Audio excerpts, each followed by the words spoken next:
What was the realm before existence? What did it look like? And why was it the perfect home for Knull? The age of the Marvel Universe and the modern multiverse as we know it is divided into eons known as cosmos. The first cosmos was one lone reality at the dawn of existence, and with each new cosmos, reality had shifted into different societies as they evolve in different new ways. Most of Marvel continuity that we know of takes place in the age of the 7th cosmos, which died with Secret Wars and was reforged into the 8th cosmos. Before the 7th cosmos was constructed, however, there was a period of nigh unlimited darkness in the universe. And as we've mentioned before, that this was the home of Knull, the symbiote's god. Knull comes from a time before the 7th cosmos rose to power. So today, let's dive into the period of time spanning from the end of the 6th cosmos, cover the space between the 7th and the 8th cosmos, including the rise and rule of Knull, and then talk about the dawn of the 7th, which is the universe that we know and love today. Records of the 6th cosmos are increasingly sparse and rare, since this was an entire multiverse which was eventually wiped out. But we do know a considerable amount of some of the most dominant societies and how the 6th cosmos ended. It's also important to note that details regarding the 6th cosmos have been repeatedly retconned, or are written with the inconsistencies, so let's talk about what we know for certain about this universe. Perhaps the most persistent planet was the world of Ta, which was a scientific society that based their values on the concepts of exploration and brand new discoveries. This incredibly advanced race was a beacon of knowledge and information, not just from their universe, but from the multiverse as well. So far as we can tell, the 6th cosmos did not have any superheroes, at least not in the manner that we regard heroes today, and the scientist from the advanced civilization is the closest that we have that we can find. Ta, however, given their incredible insight and advanced understanding of the multiverse, was able to see the end of the universe coming, and they were able to fight back against the eradication of everything in known existence. They decided to send out exploration parties with the hope that someone from Ta would be able to survive, even if the rest of their world was doomed to die. But more on this in just a moment. The reason for the destruction of the 6th cosmos was due to the spread of something known as the Black Winter. In the most recent retcon, the Black Winter is depicted as a drifting mass of dark energy, a multiversal entity that consumes entire realities, similar to Eliath or Galactus if he acted on a multiversal scale. This entity consumed entire timelines for sustenance, and the people of Ta were able to see that the Black Winter was rapidly approaching and growing. It was cutting through entire realities, but not with the deliberate intention of getting to them specifically.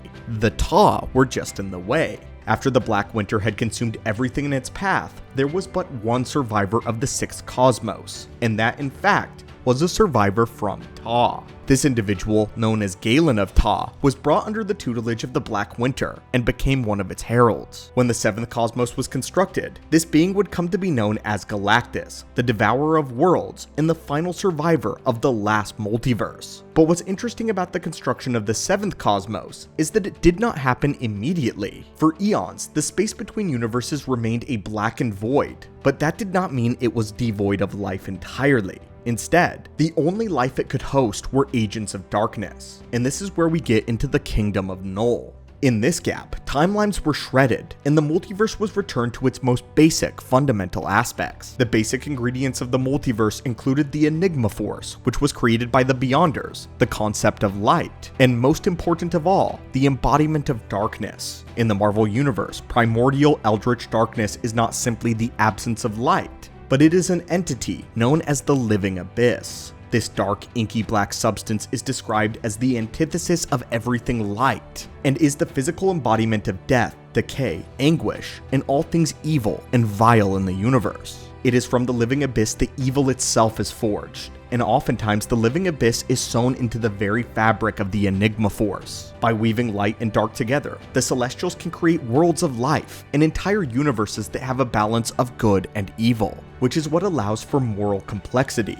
One individual, however, was not thrilled with the idea of this balance, and he wished to utilize the raw power of the Living Abyss for himself. We are talking about Knull, the god of the symbiotes. After the destruction of the 6th cosmos, the entity known as Knull drifted throughout the infinite void, content with simply slumbering his way through eternity. Exactly how Knull was born is not certain in the lore, But the old god claims to be the embodiment of darkness, and it's possible that his consciousness was manifested from the living abyss, though this is just a theory. Knull was awakened, however, when the Celestials began to weave the universe back in the age of a brand new cosmos. They had a vision, a plan for a new reality, and they intended to construct it from the ground up. This, however, disrupted Knull, and as an entity of ancient eldritch darkness, he is violently avoidant of all light. The Celestials, however, needed to forge stars and life energy in order for their vision to prosper, and thus shrunk Knull's infinite paradise. Because of this, he turned to the living abyss, and as one of the most powerful unrefined substances in the entire multiverse, he saw great promise in its power. The living abyss up until this point had simply existed, but Knull believed that he could use it as an ore from which he could craft weapons and tools to his liking,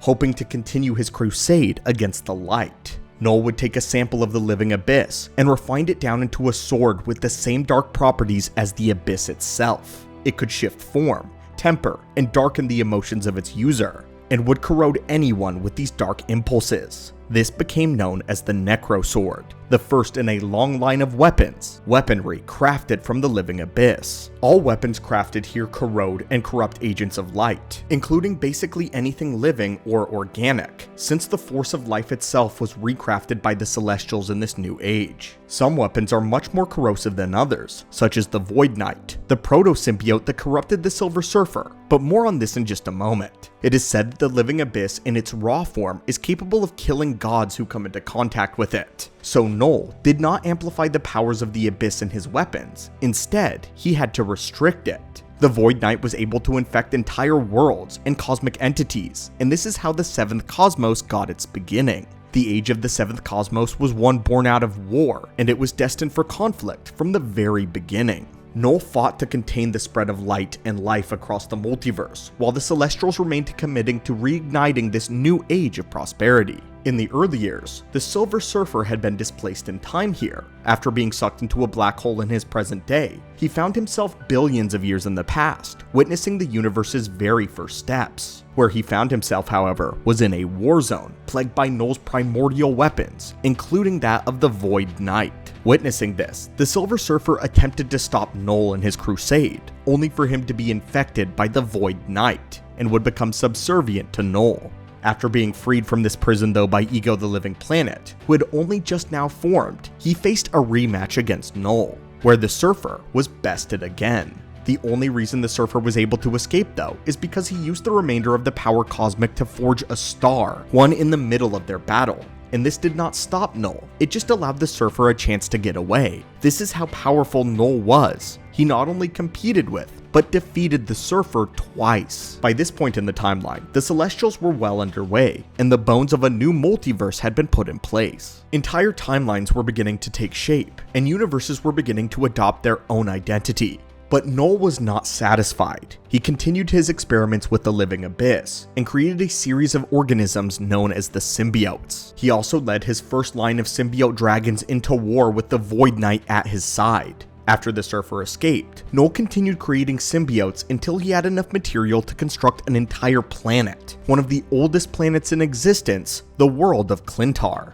This leads us nicely into the first few billion years of the 7th cosmos, where Knull spent his time experimenting. But as the god continued to advance in his creations, he was faced with unforeseen side effects. The symbiotes were learning, growing more intelligent. As Knull sent his children out to other worlds, they began to see how the other half lived, and began to explore what they were tasked with fighting against. For a time, they were created only as weapons to permeate the spread of darkness. But the symbiotes had learned. Some of them began to find values that didn't align with Knull, so over the years they began to get more and more agitated with his leadership. Eventually, they rebelled against him in full swing, and imprisoned him in the heart of their world, eventually constructing their own history and their culture, adopting the symbiote word for cage as their name. Thus began the name history of Clintar, one of the most mysterious planets in the 7th cosmos. From the death of the 6th cosmos, the collapse of Ta, and the only survivor to see both the 6th and 7th ages, to the void in between universes, to the dawn of the 7th cosmos, one truth has always remained persistent. All multiverses are woven from a blend of dark and light, a mixture of corrosion and prosperity, and on one half of this pairing sits the living abyss. This is quite literally the root of evil in Marvel Comics, the wealth from which Knull draws his power, and whether or not we will see it named in the MCU or in the Sony universe at any point in the near future remains a mystery. But anyway friends, what do you think of this fascinating point of time between the 6th and the 7th cosmos and the reign of Knull? Do you want to see anything from this age adapted into the MCU? And could this be the cinematic origin of Knull and perhaps even a connection to Galactus? Thanks so much for watching guys, smash that subscribe button for more Marvel videos and have a great day.